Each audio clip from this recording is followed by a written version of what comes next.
All right, welcome to the Grizzled Geek. I'm Mike, I'm Doug. and we're here for a review of Jessica Jones Season 2. Yes.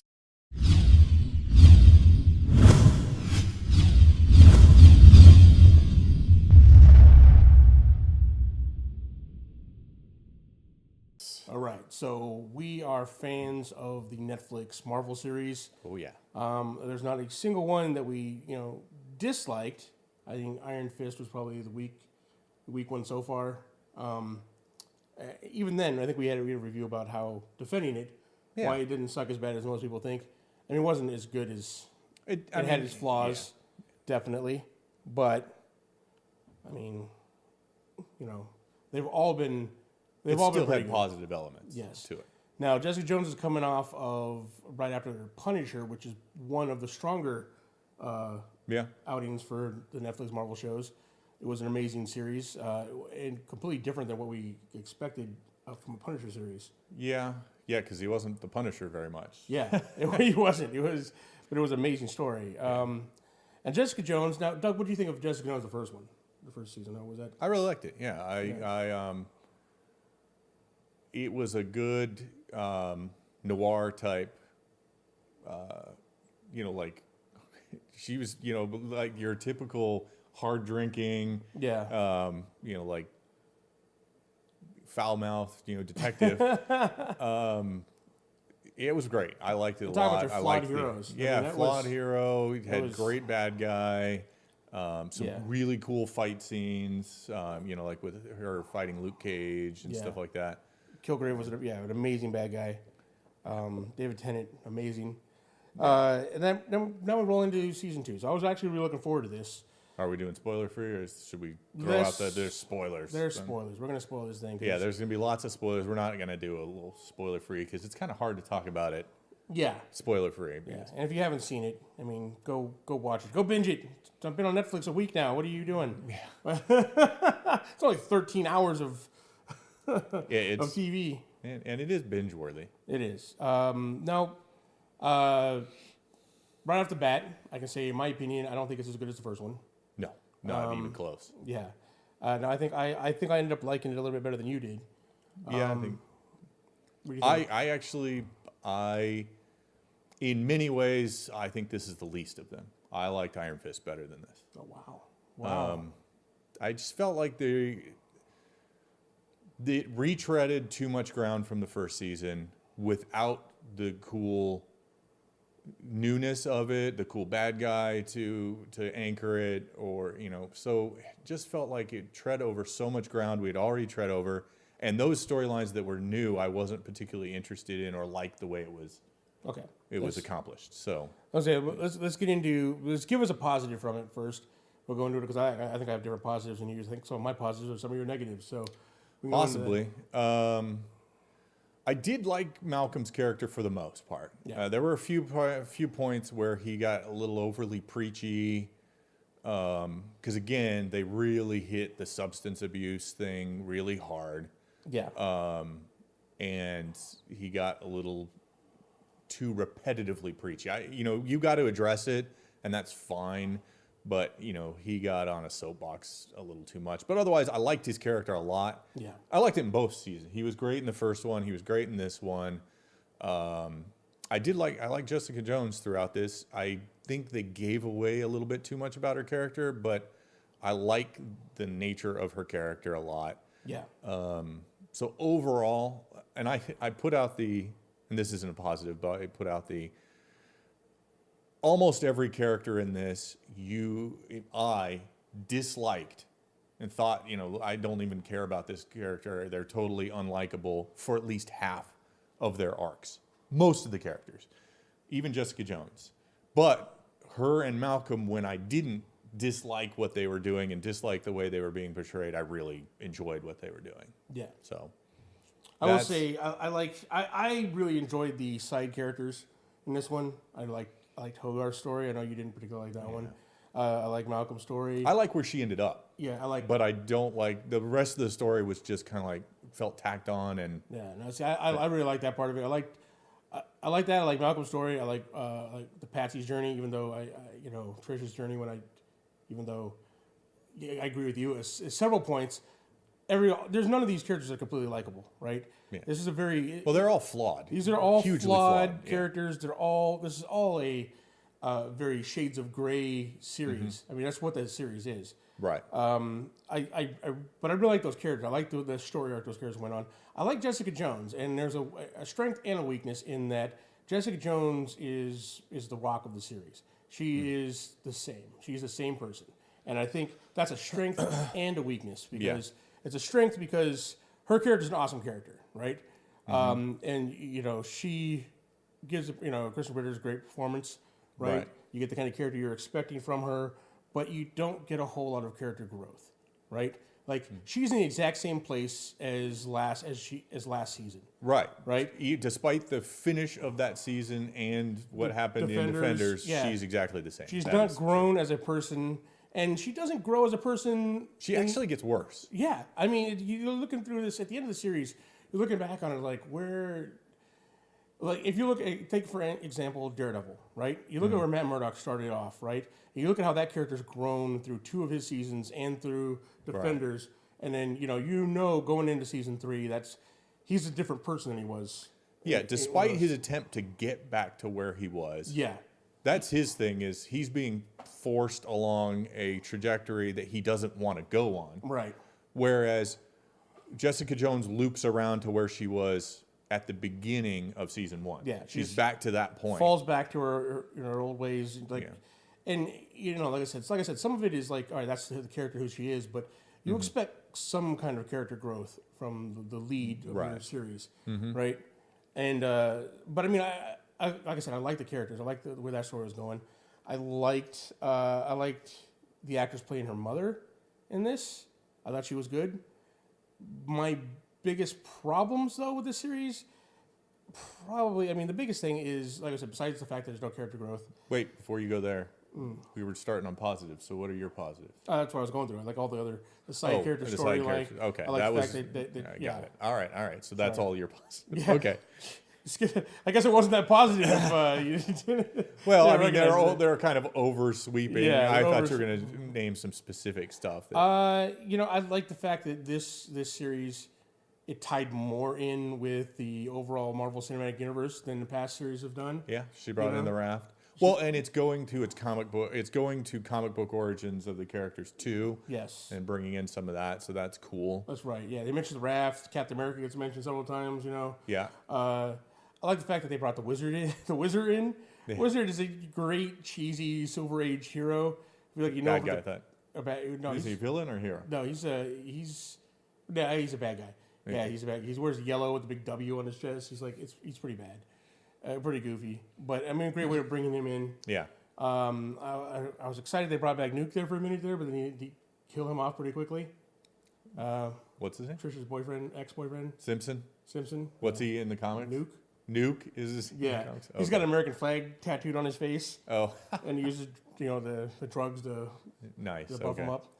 But I liked like I said, I liked all the actors did a great job. I liked the way the storyline for some of the side characters went. Right.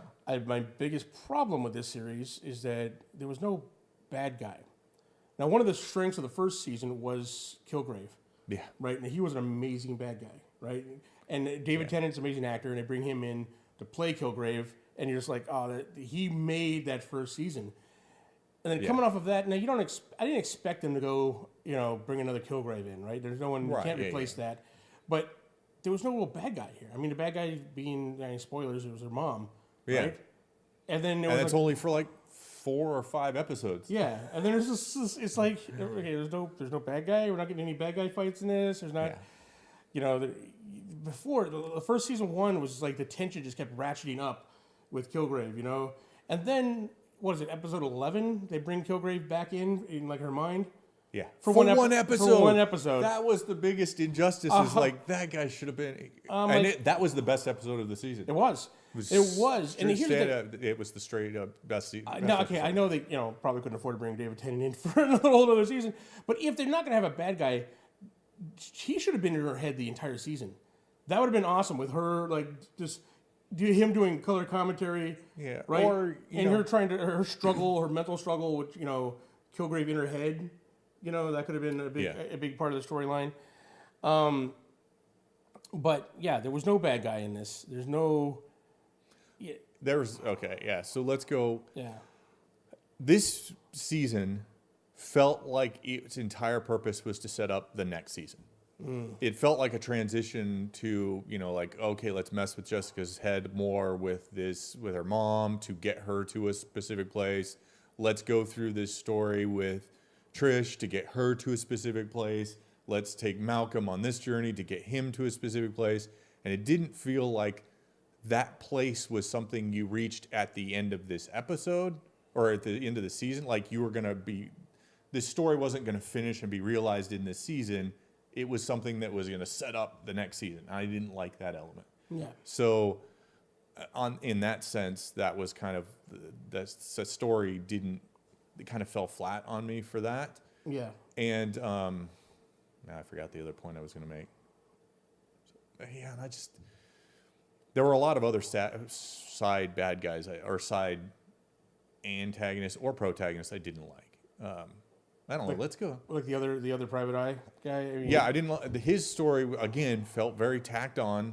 I didn't. It felt like that was there to give us a prejudice against supers.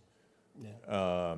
Because otherwise he showed up like 3 times, spread way out through the series, and he's like every time you think he's going to bring drama into the series or whatever, it just gets dismissed right away. He's like, I'm going to go to Hogarth to get, I'm going to go against you with Hogarth, try and like sue you or whatever. Right. And then Hogarth changed their mind. No, but I'm not going to do that. The next episode, like, no, I'm not doing that. Like, I'm going to sue her on my own. Like, oh, okay, so there's going to be like this big drama where she might lose Alias. But no, instead I'm going to try and assassinate her. I'm going to assassinate her instead. And you're just like, so he was no threat. He was no real threat, and then he wasn't really. I don't know why he was there. I thought he had a potential to be an interesting, bad guy. Well, or and foil. I thought, I honestly thought at the beginning that he was going to come around and he was going to help. Yeah. Instead, they flip-flopped. That was the person who shouldn't have turned around onto her side, the superintendent. The superintendent. Yeah. I thought that was a pretty quick switch. It was a very quick switch and didn't make any sense. Yeah, because he was clearly prejudiced. Guy who clearly started off prejudiced. Yeah. Right, and then, turns around because Jessica saves his son, who was playing around on her windowsill because she was superpowered. Yeah. So yes, I understand the kind of changing your opinion, like, well, thanks for saving my son, but he totally flips to the, oh yeah, now I'm actually even attracted to you, and right. Now when that first happened, I thought, okay, she might win him over by him seeing her do good things or whatever, right, and turn around. But that was just like the one thing, like boom, the one thing. It's like, oh, you saved my son, then she can say something else or something like that. But no, it was just a quick flip. Yeah. So and then all of the other stuff that happens around and to her, just as dangerous as the first thing he sees. Yeah. That doesn't turn him back to, okay, I'm not prejudiced against you, but please keep your distance. Keep your distance. Stay away from my family. Stay away from my son. Yeah. So that was kind of, it felt Snipers like, shot into the building he's a superintendent of from across the street, and he's all like, yeah, I'll help you. I'll help you out. Yeah, I'm like, what? It just felt like that was there to, 1, give her a new love interest, and 2, to have somebody that can do all of this. Oh, I need these papers. I need stuff forged for me. Yeah. So it was a convenient, like, oh, now I've got this contact, which you could have done with anything. She's a private investigator. She knows somebody who can do that. She goes and strong arms him into doing. Yeah. So that felt weird. It was a little strange. I like the guy who played the character, and he did a good job. Oscar, I think, is his name. Yeah. He did a fine job. I don't have any objection on that front. It just was it was just strange. It fell kind of flat on that flip-flop so quickly. Yeah. I mean, it was just strange. And in fact, another thing is the fact that there wasn't, while they did have more connectivity between this and the overall MCU, it didn't have a whole lot between this and the other Netflix series. Probably least, Foggy Nelson shows up for like one scene, and it wasn't even like it. And Turk does too. It felt tacked on. Well, Turk shows up in all of them. Yeah. Turk, you gotta have Turk. And he gets yelled at. He doesn't even like. Yeah, I mean, Foggy Nelson just shows up and gets yelled at, and like it felt like a tacked on scene, just like, oh look, hey look everybody, it's Foggy Nelson. Yeah. But I mean, at very little mention of what happened with Defenders or whatnot, or that. Yeah, it definitely focused on Killgrave, season 1, Yeah. and almost ignores that Defenders happen. Yeah, it definitely did. Now I like the fact that the first one happened, right? People remember that the cop remembers Killgrave and him taking over going into the police. I mean, that's something that a lot of shows gloss. So okay, with the cops, I mean, it's most.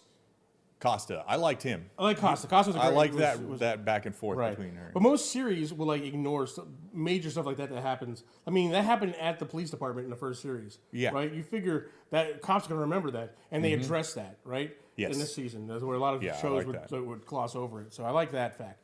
But yeah, I mean, overall, it just that was my big problem. No Luke Cage cameo. No mention. Well, and we totally ruined any possible continuation of that his whole how did he come to be? Yeah. Because am I mistaken in that Kozlov was the one responsible for him? No, yeah, he was experimented on in prison. Yeah, but I thought it was Kozlov who was behind that. Maybe not. I might be wrong on that. If I am, I'm sorry. But I thought this was kind of a divergence, like there were two different people who took the same research and went, this one ended up causing Jessica. This one is further down the line and ends up causing Luke Cage. Yeah. But if that's the case, we totally ruined any chance to continue investigating that because they pretty much wiped the slate clean of that. Anybody involved in that is pretty much gone. And I thought it was gonna be like a kind of like a power broker situation where there'd be like leave it open for like multiple bad guys or multiple powered people running around. But they mentioned there's only like 3. Yeah, there's only 3. I'm like, they could have just like left that open from his curing people. Anything else was probably from Kozlov's doing. So that's open. But yeah, he didn't cause any more. But he being what was it, Carl? I forget his last name. Yeah. Whatever Carl's last name was, but. He's the one who created Jessica and her mom and the Wizard, and that was it. And they don't. And now possibly another. Yeah. So, but then anybody else was probably caused by Kozlov. But anyways. Right. Now the whole while I admit that we liked Costa, we liked some of these other characters. I like the overall Trish storyline or whatever, but it was frustrating sometimes. Yeah. Because like you said, there's times in this series where you just don't like some of these characters, right? Right, yeah. And I thought her whole relationship with Griffin Sinclair was kind of, I like that, and I thought I totally didn't expect it just to be dropped. Right, yeah. You know what I mean? I thought Griffin was going to, it's going to be cliche. Griffin's going to be turned bad, or Griffin's, something's going to happen. I did like that twist on us, where you think, oh, what's he doing? What's he going to do? Yeah. He's either a bad guy, or he's just a jerk who's trying to steal her story, or whatever. And then it turns out, no. I was expecting something more traumatic, because he was a great guy, right? And he was like bringing everything, if she got. Right. If he would have got killed off, all right, I'm going to fix your script for you. Here's how it works.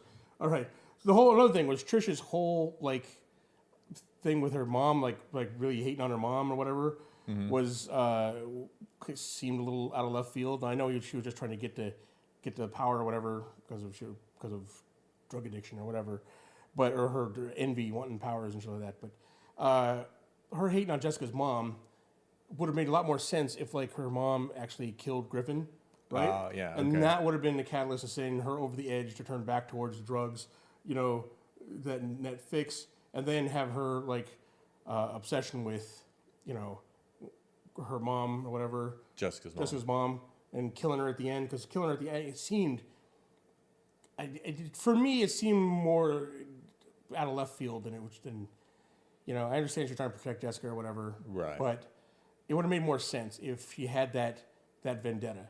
The whole character arc would have made more sense if, it would add that extra tension to it. If, even if it was accidental, even if her rampage or whatever accidentally killed Griffin. Right. Right. Then it would have got rid of the Griffin character. Right. It would have a little more satisfying than her just going like, nah, never mind.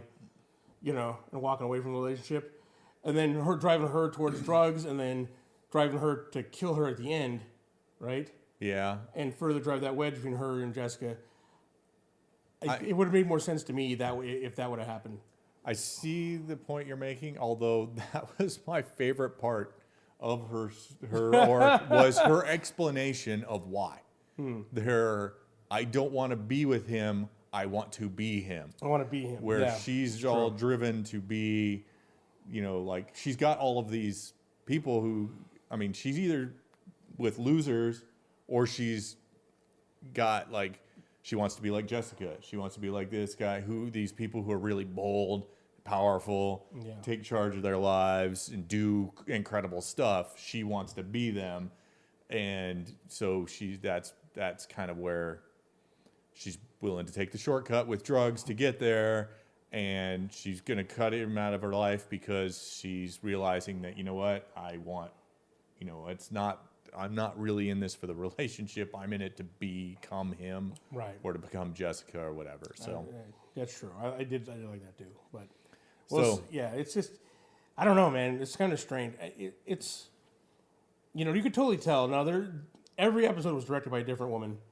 Director, okay, which was awesome, but because of that, you get every episode has a different feel to it, right? The tone changes, the camera work changes, right? And some are better than others, and some seem out of place. The tonal shift between episodes sometimes in this season was a little jarring sometimes.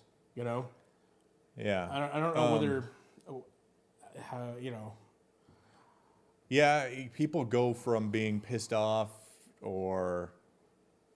Yeah, there's just a lot of back and forth emotional that's just flip-flops instantly, kind of like, I'm pissed at you. No, I'm glad, or, I'm happy, or I'm, like, I hate you, and no, maybe we can make a life together, or you're just like, what the hell is going on? In episodic television, right, normally, this is probably normal for episodic television, but in episodic television, where you're getting one episode a week, right? You have a week to to not notice those kind of subtle changes like that, right? Right. But as where you're watching it back to back, especially if you're binging, and you're watching several episodes in a row, then those changes are far more noticeable. Yeah. Right. And I think this series specifically suffered from that quite a bit. But I don't know. Like I said, I think the overall thing is, I think Jessica's story was the weakest out of, I think all her side characters had more interesting stories, especially like, I know you didn't like the Hogarth story, but I really like the Hogarth story. I really like, I like that character. I like Carrie Ann Moss. I think that's awesome. And the seeing, someone that powerful and that to be, facing mortality and then getting duped by those people. Yeah. And then her revenge, straight up like House of Cards moment. I was like, oh, is she gonna go berserk going there and kill them when she got the gun? Yeah. I'm like, what is she gonna turn vigilante? But no, she's way cooler than that. She's not gonna go in there and just start blowing heads off. Yeah. She's manipulative, right? Yeah. She's gonna get them to do it for her. So she almost makes the transition to a bad guy in this point. Yeah, almost. Where you're just like, whoa, that was straight up. She's conniving and manipulative and probably does some like shady stuff. You just get that about her character. Yeah. But here it's straight up, she convinces somebody to murder somebody else. Right. And you're like, wow, okay. Yeah. And you almost feel good about it. You're almost like, oh. In a very, like I said, House of Cards kind of way where you're like, okay, I know that's wrong. But they did deserve it. But they did deserve, maybe not that, but, Yeah. So, her story got progressively better, but it started off so slow that I was just like, I love the Hogarth character. And I'll tell you about why I love the Hogarth character, because she seems to me like more of a real person than a lot of people. Like a lot of people. That's the thing I like about these characters in general. In Jessica Jones, the series, these side characters seem real because they are gray. They're all shades of gray. None of them. There's no good guys and bad guys. Because you look at Hogarth, right? You're saying she almost made a transition to bad guy, but she's not full bad guy. She's ruthless and she's manipulative in that, but she's also loyal too. Especially like even though she's kind of like a little shady with Jessica sometimes, she would go out her because she does go out of her way to help her. And that's not necessarily just because she owes her or stuff like that. She actually, you can tell she likes Jessica Jones, right? Even though she's like beneath her in all the other respects, Yeah. you could tell she likes her, and she'd go out of her way to do stuff for her, That was my biggest problem with this, all that focus on her character. Because I like Hogarth too. I like her character a lot. I've enjoyed that she's shown up a lot, but always in the background in a pretty subtle way, and she just does a few things. She's never had a focused arc like this, which I think pulled the curtain a little away too much from her. That's one of the reasons I wasn't real happy with it. Yeah.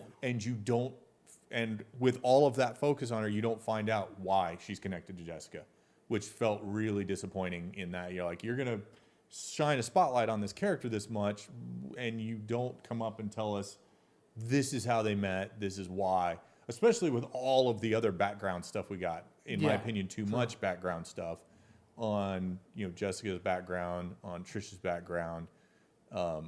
Straight up flashbacks for almost a whole episode of them as college age students. Which was an okay story, but I just thought that was another one that felt out of place. It was kind of like it just gave us too much about Jessica. I didn't want to know that much about Jessica's past and how she got. I don't need to know where she got a leather jacket or the name Alias or all that stuff. I mean, it just seemed kind of, I don't know. Yeah. I was perfectly content with going. Hey, it was Killgrave that got her to that point where she was drinking like that. Because now we've gone totally away from the comics. Yeah. Because in the comics, she was a very positive person before Killgrave. Yeah. Well, they even kind of alluded to that in the first season. Remember? They talked about her making an attempt at being a superhero. They even show the Jewel costume from the comics or whatnot. Where does that area fit in? Yeah. Right? Because she was already had that tragedy when she was in college, right? Yeah. And then, so had to have happened before. She started drinking, had a tragedy in college, and then she turns around to be positive, tries to be a superhero, and then she goes back to drinking later on. I don't know. It's not clear where those fit in with each other. It muddies the timeline a little bit every time you go back and do something in the past. So I wasn't really happy about that part. Yeah. And we're being kind of negative in this review. It was still a good show, and like I said, it is very bingeable. You are drawn into it. It's a drama. It's less a superhero show than a drama. There's very few fights. You get very few. There's less fights in this series than there, I think, in any other Netflix Marvel series. There's hardly any fights in it. And all of the fights that happen are very quick and mostly one-sided. Yeah. There's not even a whole lot of special effects. There's one, in fact, I wish there wasn't. There was like, at the end, it's like, I guess they shot all their budget on special effects or whatever, like the whole Jessica and her mom scene where they rescue during the wreck. Oh, right. It was kind of cheesy and not that, I don't know. It didn't look that good to me. And I was expecting some kind of, there was no big, final showdown or finale or. Nope. Because, and again, this goes back to being, there's no bad guy. There's no bad guy to fight. I mean, say what you want about Luke Cage. Luke Cage had two bad guys, right? Right. Some would say the whole Cottonmouth thing was the better of the two. Yeah. The first half of that series was better than the second half, but even in the second half, there was two bad guys. There was an epic showdown. There was no epic showdown. There was no comic book. We didn't get our comic book ending, right? Like you said, this was hardly a comic book. It was show. This is just a drama. Now, there's nothing wrong with a comic book series being drama. Like Marvel does it all the time when they go like, "Oh, it's just a comic book movie, but there's a different genre, type." But in the end, it's a comic book movie, right? It goes back to the comic book roots. There's always, but not this time. This time was just a straight up drama. It's like family drama. If you cut out the superpowers parts of it, then it still would have stood on its own. Not that it was bad. It was good. It was well acted, and it was a good storyline. But it was not. when you're going into the Marvel, you put the Marvel name on there, you take in the comic book character, you're expecting certain comic book elements in the series, and we didn't get that. And so I think that's where the majority of our disappointment comes from. The fact that she didn't have a bad guy to fight, the fact that, felt a little uneven, there was still, I don't know. I think I liked it a little bit more than you. I don't put it below Iron Fist. But here's the thing to put this in perspective. Not in my opinion, none of the Marvel Netflix shows are less than a B-. So it's not like I'm saying, this was a D. It's down there. I don't really care. They're all worthy of your time. They're all worth all worth watching. There is some good drama and too much pathos in my opinion, but well acted, lots of not always perfectly executed, but some interesting stories going on there.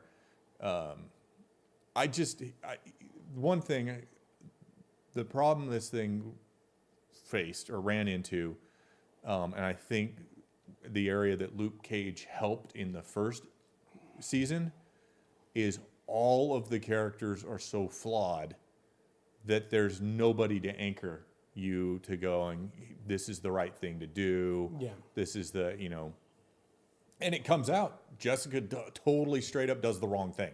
Yeah. She takes the wrong path, and you alluded to at the end, another character, Trish takes the wrong path, kills her mom, and now they both have taken the wrong path and didn't have any kind of satisfactory resolution.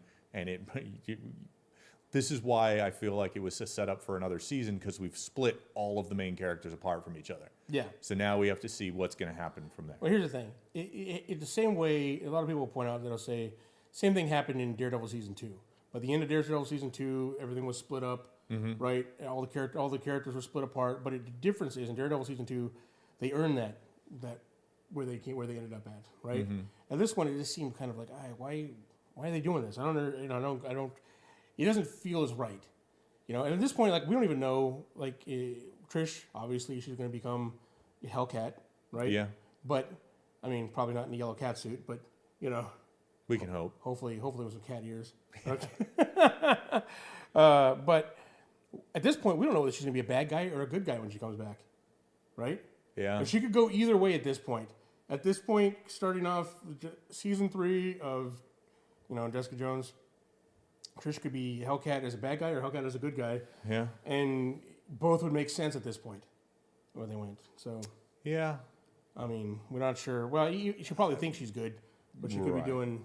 Yeah, because she did shady stuff. Yeah. So.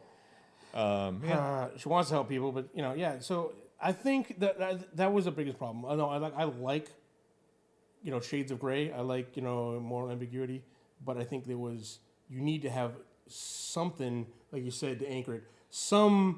There needs to be something good or something bad, right? That you can go okay, that's the direction we should go. We should be heading in. When you walk the line the entire way, right? You don't know which way to go, right? Even in the first one, you had Killgrave was bad, right? And where there are maybe shades of gray with Jessica Jones or whatnot, breaking and entering and doing some kind of shady stuff, right? You knew Killgrave was on a different spectrum. That is bad, right? So though it's straight up evil. Straight up evil. Even when he tries to explain himself, you still go, well, yeah, but you made that may be true, but you crossed lines that can't be crossed back. Right. And because you have that solid, dark, evil line, right? The flip-flopping, the gray areas of Jessica Jones, she could wobble back and forth in the gray area, and you still know that she's on the side of the good, right? You know that's. But when there's no great evil or no great good to judge things on, and it's all just this gray area, then you're like, I don't know who am I rooting for at this point? And here's another problem I had is they portrayed her mother. They tried to portray her as a sympathetic character, she's just a victim of circumstance. She is Jessica's mother. There's that.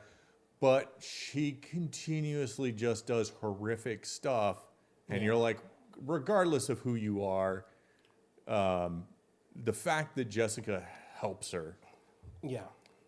After she's straight up like murdered a cop in front of her, has torn a guy apart, killed a guy, killed another, we presumably killed another corrections officer to escape, all of that stuff. Yeah. How she makes the choice to go, well, no, but we can be together. I'm so lonely and whatever. It just didn't track for me. Yeah. And, and Chang, when she wanted to kill Chang in the bathtub, right? When he was like unconscious, like, we need to kill him. She's not losing control at that moment, right? Yeah. She's not freaking out and, She's clearly just making She's clearly like, I'm making a decision. Like, we need to kill him, Yeah. And they're like, okay, at that point, you're like, okay, she's not a victim at this point. She's clearly making these bad decisions. Right. Now it may be because of these drugs and because she loses control sometimes. Like, if she was like lost control and it's like the werewolf thing where she wakes up covered in blood and doesn't know what happened. Yeah. Right. But no, she's making She these comes decisions. off. She comes off as very. I want to say Machiavellian, but that's not it. Very pragmatic and like amoral. Yeah. No, this is just the thing we should do because it's the best decision. Yep. The good and evil doesn't come into this. Right and wrong doesn't come into this. Yeah. It's just we should do that. Yeah. Mom or not, man. At that point, the fact that Jessica like tries to help her and doesn't, I understand not being able to kill your mom. I get that, but trying to help her out at the end after all the things she's done and seeing what she's like, you're like, come on now. That's great. I don't know.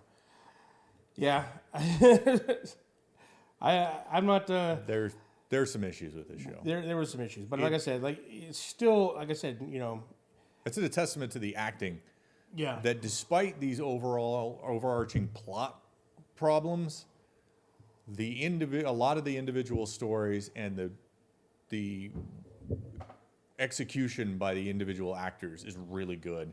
It's very bingeable. It was very hard to, at 2 or 3 in the morning, stop watching, get a few hours of sleep before going at it again. Yeah. But yeah, so. And it's about the fact that we can bitch about this much. It shows you how much we like these characters, right? How we're invested in these characters. Yeah. And I am eager for the next season. Yeah, I mean, it did definitely pump me up I'm like, oh, okay, I want to see where this goes. Yeah, I mean, like you said, Netflix Marvel shows, they're all really good, but I mean, there's different levels. Like, there's Daredevil season 2 and Punisher way up here, and then way down here we got, Iron Fist, and then somewhere just above that we have like Defenders and Jessica Jones season 2.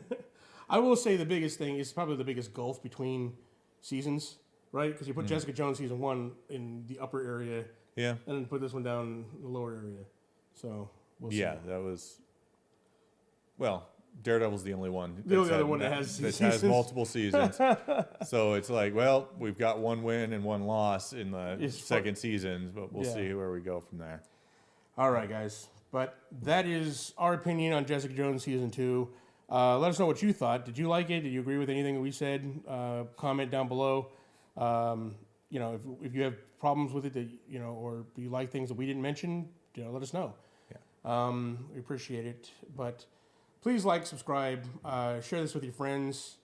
If you want to help us out, you can do so by shopping through our Amazon affiliate link down below, buying our merch at our merch store down below, or joining our Patreon community also down below.